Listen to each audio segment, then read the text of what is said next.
Kasus ayah siksa anak di Sukabumi menguak cerita KDRT lainnya. R.A., 41 tahun, masih tak menyangka menantunya E.R., 34 tahun, berani berbuat tindak penganiayaan kepada cucunya A, 3 tahun, yang tak lain anak kandung E.R. sendiri diduga karena dipicu masalah rumah tangga. Pasalnya, 1 jam jelang penangkapan E.R. oleh polisi pada Minggu 27 Agustus 2023, ia mengaku masih mendengar suara menantunya itu berbincang dengan anaknya RS, 28 tahun, dalam sambungan telepon grup di aplikasi WhatsApp. Saat itu, keduanya terdengar seperti tidak memiliki permasalahan, atau menyinggung terkait beredarnya video viral yang merekam aksi keji E.R. kepada putri bungsunya. Adapun yang dibicarakan mereka, masalah perekonomian saja, saya hanya sebagai pendengar. Namun baru saja sekitar 10 menit, E.R. sudah tidak terdengar lagi, dan RS memberitahu bahwa E.R. teleponnya putus. Tidak lama E.R. ngecat, katanya ada polisi dulu, ujar R.A. saat ditemui Sukabumiupdata.com di kediamannya di Desa Cibodas, Kecamatan Cibitung, Kabupaten Sukabumi, Rabu, 30 Agustus 2023. Hingga keesokan paginya, Senin 28 Agustus 2023, R.A. mengaku sesak dada usai melihat video penganiayaan itu yang ditunjukkan oleh tetangganya.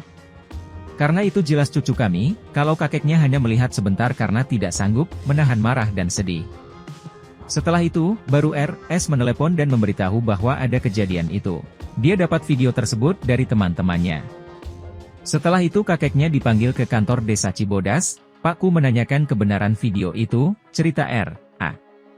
Dia mengaku terakhir kali bertemu dengan kedua cucunya itu sekitar 1,5 tahun lalu. Ketika RS berpamitan karena akan berangkat ke Arab Saudi untuk menjadi tenaga kerja wanita. Mereka datang ke rumah, meminta doa, saat itu pun sama kakeknya diminta agar anak-anak diurus sama kami. Akan tetapi E.R. tidak memberikan, kami pun tidak bisa memaksanya, ungkapnya. Meski begitu, R.A. menyebut komunikasi dengan kedua cucunya itu tetap berjalan lancar melalui sambungan telepon dari menantunya. Terutama sama R, kakak korban, karena R sangat dekat sama kakeknya. Karena lahir di sini, ucapnya. R.A. juga menyebut RS selama di Arab Saudi tak pernah putus komunikasi dengan keluarga. Hanya saja anaknya itu tak pernah bercerita terkait kondisi rumah tangganya. Yang ia dengar, bahwa RS sering mengirim uang kepada E.R. untuk kebutuhan sehari-hari kedua anaknya. Menurut dia, RS baru terbuka terkait masalah rumah tangganya kepada keluarga setelah kasus kekerasan kepada anak oleh E.R. terungkap ke publik dan kini berlanjut ke proses hukum. RS mengaku mulai ada pertengkaran saat E.R. memposting video pada pertama kali, sebelum Lebaran. Setelah itu RS memblokir nomor suaminya dengan berbagai alasan, tapi suaminya tak lama kemudian juga diberikan nomor barunya, RS, ucapnya. Tak hanya itu, RS juga mengaku kepada orang tuanya pernah menjadi korban kekerasan dalam rumah tangga oleh E.R. Selain itu, menurut pengakuan RS, anak keduanya ternyata tak sekali ini saja jadi korban keberingasan E.R., namun sudah terjadi beberapa kali. Ternyata sebelum melakukan kekerasan pada anaknya, istrinya juga pernah merasakannya. Kekerasan sering terjadi pada anak keduanya dan itu sering dibela sama kakaknya R, kalau lagi dipukul sering dicegah atau dipeluk sama tetehnya. A sampai saat ini tidak pernah menanyakan bapaknya.